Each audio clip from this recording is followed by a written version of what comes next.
Pada masa dinasti Han Barat, Kaisar Wu sedang gencar membangun koridor heksi demi memperkuat kekuasaan dan memperluas pengaruh ke wilayah barat.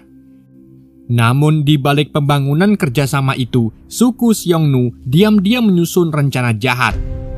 Meski tampak bersahabat, mereka kerap memprovokasi dan merampok utusan serta pedagang dinasti Han. Di tengah kondisi genting ini, seorang kesatria bernama Jiang Yu dikirim dalam misi rahasia untuk menyelidiki kekacauan di wilayah barat.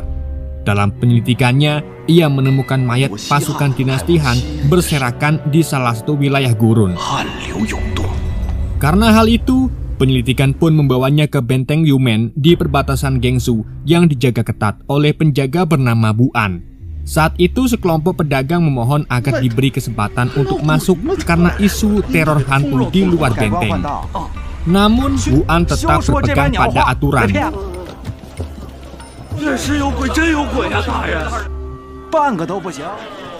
Setelah berhasil masuk ke dalam benteng, Jiang Yu mencurigai lonceng yang dibawa salah satu pedagang unta karena identik dengan lonceng unta kerajaan yang ia lihat sebelumnya di lokasi pembantaian pasukan Han.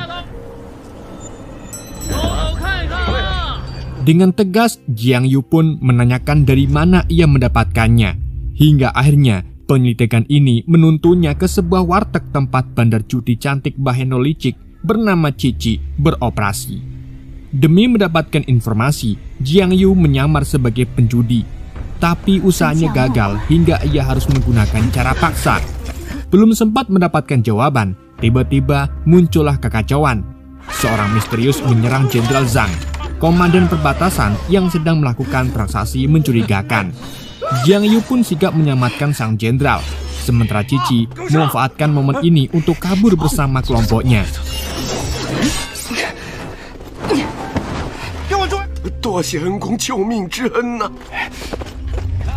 Setelah berhasil kabur dari Jiang Yu, di luar warteg, Cici bertemu kembali dengan Ayilu, pria dari suku Wusun yang pernah ia tipu.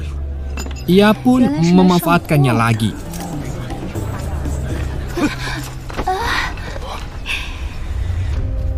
Di malam harinya, Ayilu dihukum oleh pemimpinnya karena kehilangan gulungan peta penting yang ternyata terbawa bersama dompet miliknya yang berhasil dicuri oleh Cici saat Ayilu lengah oleh pesonanya.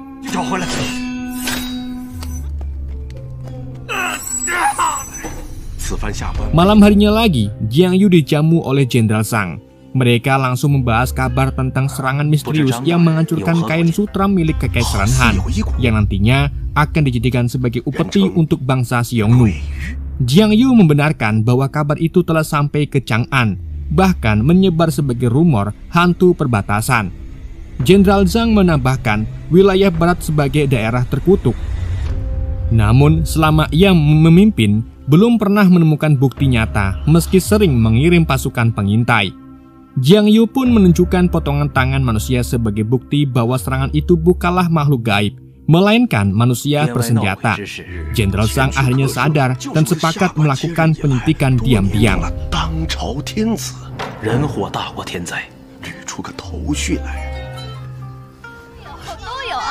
Keesokan harinya, Jiang Yu kembali menemui Cici yang sedang membagikan kue pada anak-anak.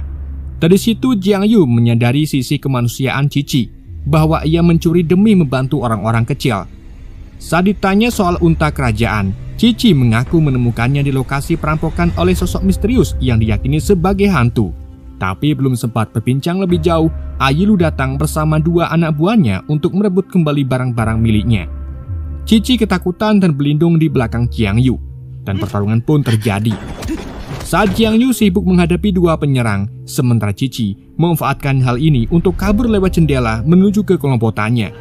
Sayangnya ia dikejar oleh Ayilu dan akhirnya diculik olehnya. Setelah mengalahkan anak buah Ayilu, Jiang Yu menemukan tato misterius di leher salah satu dari mereka yang terasa familiar.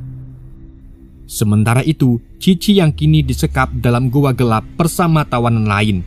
Cici diinterogasi dan disisa oleh Ayilu agar mengaku soal peta rahasia. Tapi ia tetap bungkam hingga akhirnya Wutu, seorang bandit kejam dari suku Xiongnu, muncul dan memaksanya dengan ramuan serangga iblis yang membuat Cici tak sadarkan diri. 要的东西在哪儿？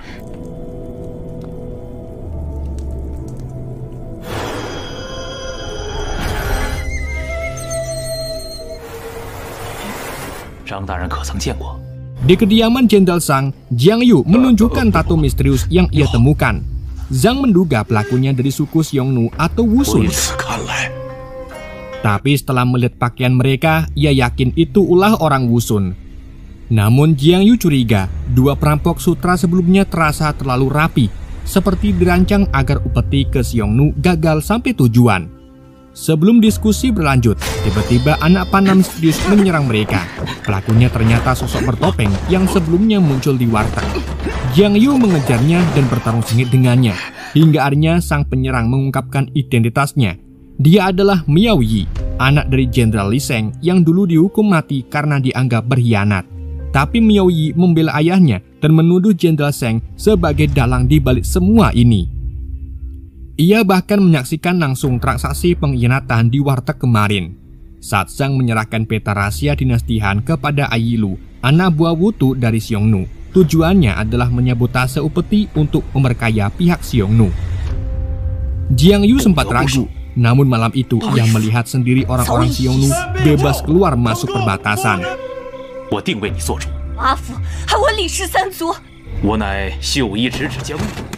Akhirnya, bersama Miao Yi, ia menyelidikinya dan mendapati Ailu tengah menginterogasi Cici yang telah dirasuki ramuan iblis.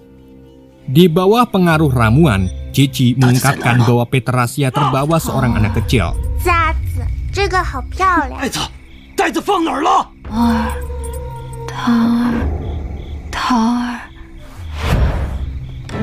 Saat Ailu hampir mendapatkannya, Jiang Yu datang menyerobotnya dan duel pun terjadi. Meski tangguh, Ailu tetap kewalahan bertarung bersama Jiang Yu.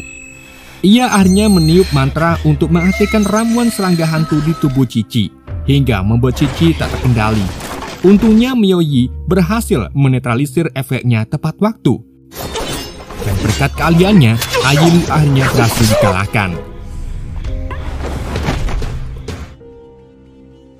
Keesokan harinya, Jiang Yu dan Miao Yi menjebak Jenderal Zhang dengan mayat Ailu yang diposisikan berdiri di kamarnya.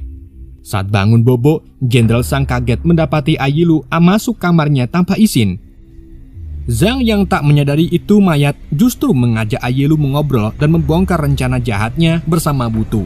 Dan tanpa ia tahu, Jiang Yu mendengarnya dan langsung memergokinya. Ketika sadar dirinya dijebak, Zhang panik berlari meninggalkan kamar menuju pasukan Buan. Ia bahkan menuduh Jiang Yu dan Miao Yi sebagai pembunuh bayaran. Tetapi Jiang Yu segera menunjukkan identitas resminya sebagai utusan Kaisar Han, yang membuat pasukan Buan langsung tunduk dan berpihak kepadanya.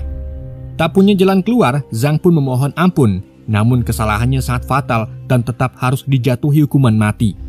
Bukannya menyerah, ia malah menyerang, tapi Jiang Yu dengan cepat menebas lehernya. Dan setelah itu, Jiang Yu mengambil alih komando benteng sambil menanti utusan resmi dari kekaisaran.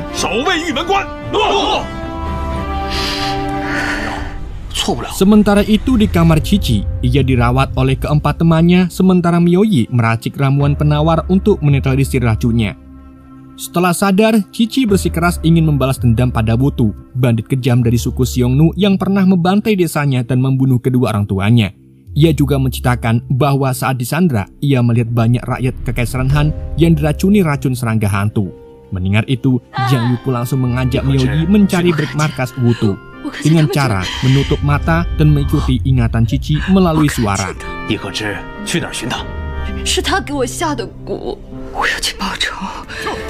Mereka mulai melacak lokasi persembunyian musuh.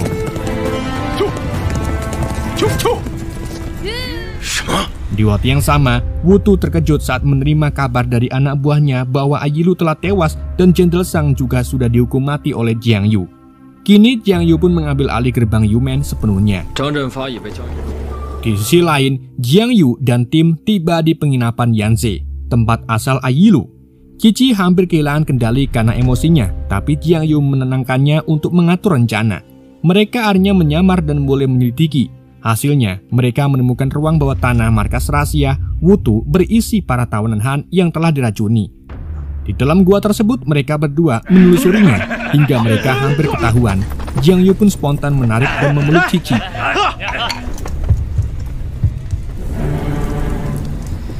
Setelah berhasil mengetahui markas musuh, mereka kembali ke benteng Yumen untuk menyusun strategi. Cici sempat bersikeras ingin langsung menyerbu, tapi Jiang Yu mengingatkan bahwa tindakan gegabah justru akan membahayakan para tawanan. Jika Wutu meniup siulan pemicu mantra, semua tawanan bisa saling membunuh dan membuat kekacauan yang lebih parah dari kejadian yang ia alami dari orang tua Cici. Di tengah percakapannya, datanglah utusan Kaisar Han bernama Liu yang menggantikan Jenderal Zheng dan membawa kabar bahwa rombongan pengangkut sutra ketiga telah tiba. Jiang Yu pun segera menemui mereka di luar dan memerintahkan pengaman ketat demi mencegah serangan balasan.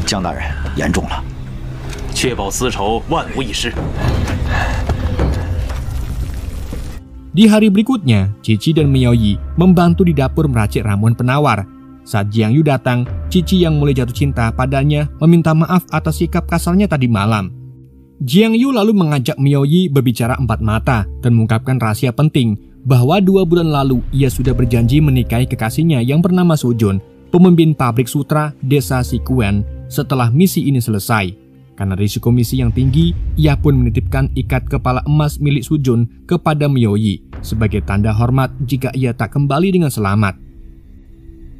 Keesokan paginya, Jiang Yu berangkat mengawal rombongan pedagang. Namun di tengah jalan, Miaoyi menyusul dan mengembalikan ikat kepala emas Sujun. Ia bersikeras tetap menemani Jiang Yu hingga akhir. Tak lama kemudian, Wutu dan pasukannya muncul menghadang, dan pertempuran pun terjadi.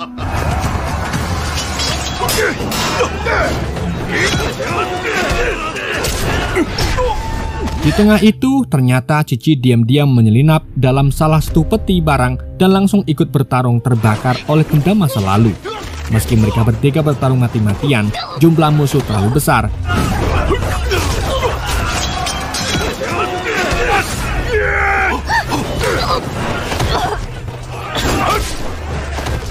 Dalam situasi terdesak, Miaoyi rela mengorbankan nyawanya demi menyelamatkan Jiang Yu dan Cici.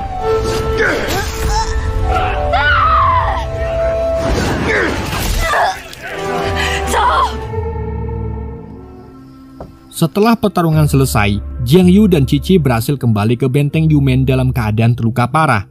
Saat sedang dirawat di kamar, Jenderal Yu datang menyeret Wu An yang dinilai lalai karena gagal menyusul Jiang Yu tepat waktu dengan alasan badai petir. Meski kesal, Jiang Yu memilih menahan emosi dan fokus menanyakan nasib para sandera. Liu pun menjelaskan bahwa semua tawanan berhasil diselamatkan dan telah diberi penawar. Semua dalam kondisi aman, barulah kemudian terungkap rencana cerdik Jiang Yu. Ternyata ia sengaja ikut rombongan pedagang untuk memancing Wutu keluar dari markas. Saat Wutu terpancing, Liu dan pasukan menyerbu markas musuh dan membebaskan para sandera. Sayangnya karena Wu An gagal menutup jalur mundur, rencana ini pun tak sepenuhnya mulus. Jenderal Liu kemudian menyarankan hukuman mati untuk Wu An. Tapi Jiang Yu memilih mengampuni demi mempertahankan kekuatan tempur karena sedang kekurangan orang dan tidak bisa buka loker di job street.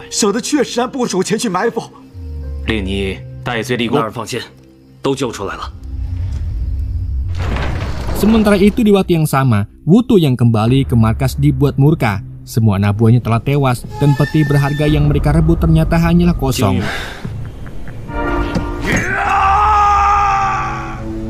Keesokan harinya, Jiang Yu dan Cici ziarah ke makam Miaoyi dengan mata masih sembab.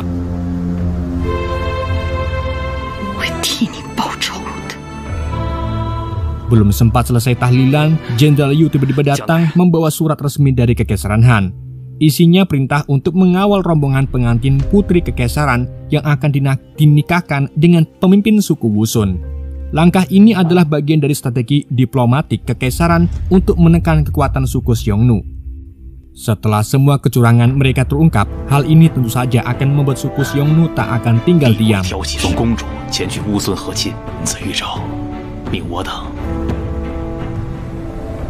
Di kamp utama suku Xiongnu, Wutu dihina habis-habisan oleh pemimpin suku karena gagal mempertahankan markas sendiri.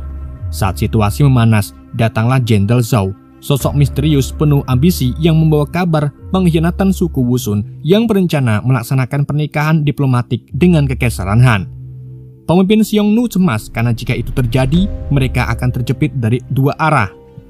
Namun Zhao menawarkan solusi. Ia akan menggagalkan pernikahan itu hingga akhirnya diberi wewenang penuh. Wutu yang merasa iri akan hal itu pun hanya bisa menahan amarahnya.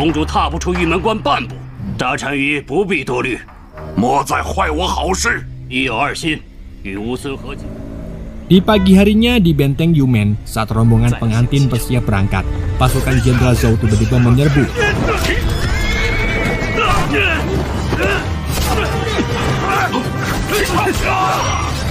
Pertempuran sengit pun pecah.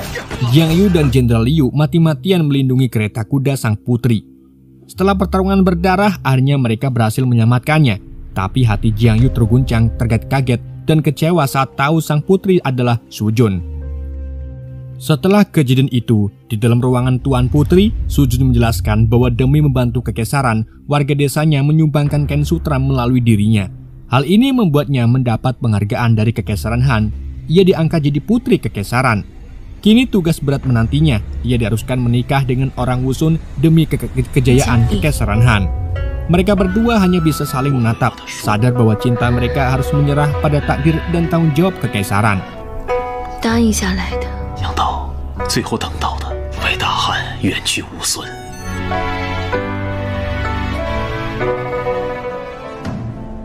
Sementara itu kita kembali ke camp Xiongnu. Kegagalan Jenderal Zhao membuat pemimpin Xiongnu murka. Ia memutuskan siapapun yang bisa merebut benteng Yumen, Zhao atau Wutu akan diangkat jadi Raja Xiongnu. Sementara itu di benteng Yumen, situasi makin genting. Jiang Yu, Jenderal Liu, dan pemimpin rombongan pengantin menggelar rapat darurat. Mereka tahu serangan besar Xiongnu akan datang besok. Jiang Yu pun membuat keputusan besar. Jadi seluruh warga sipil harus dievakuasi.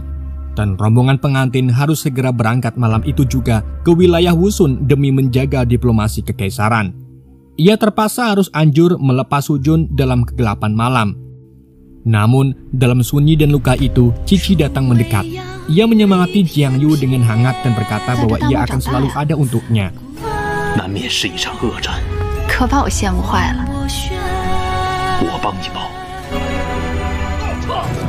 Di keesokan harinya, Wutu dan pasukannya tiba lebih awal dari Jenderal Zhao di gerbang utama benteng Yumen.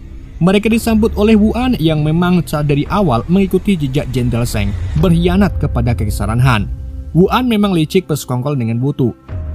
Berkat jasanya, Wu'an dijanjikan menjadi pemimpin benteng Yumen jika hari ini menang.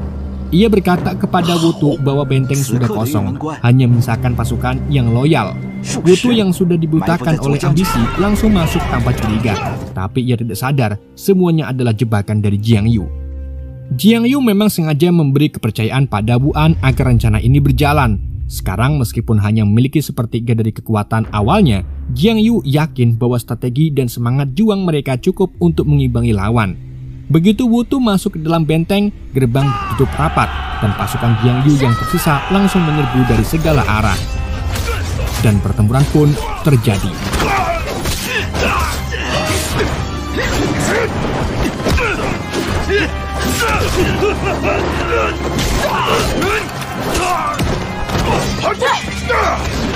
Pasukan benteng Yumen bertarung mati-matian. Debu, darah, dan api bercampur jadi satu. Meskipun jumlah mereka kalah jumlah, strategi berlian dari Jiang Yu berhasil membuat pasukan Wutu kewalahan di medan pertempuran. Sementara itu, Cici bertarung dengan penuh dendam. Ia berhadapan langsung dengan Wutu. Dengan bantuan pasukan dan pengorbanan luar biasa, akhirnya Wutu pun berhasil dikalahkan.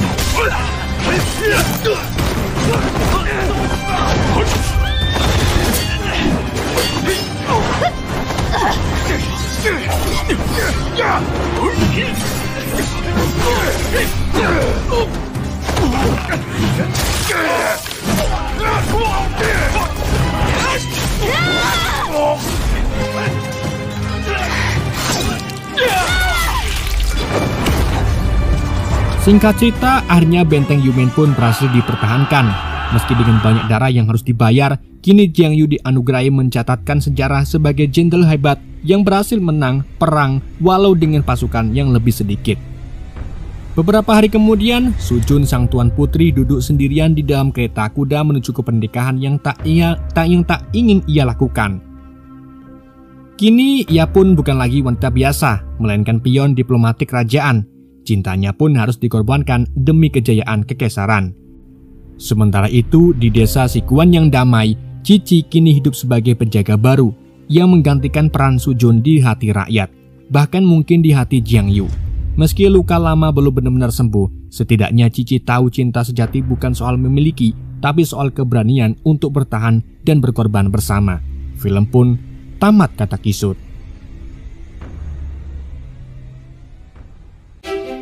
Oke guys, terima kasih buat kalian yang sudah support channel ini. Semoga kalian terhibur dengan alur cerita yang saya bawakan. Mohon maaf jika ada kesalahan dalam penyampaiannya ataupun penyebutan nama. Sekian dari YND, sampai jumpa di video berikutnya.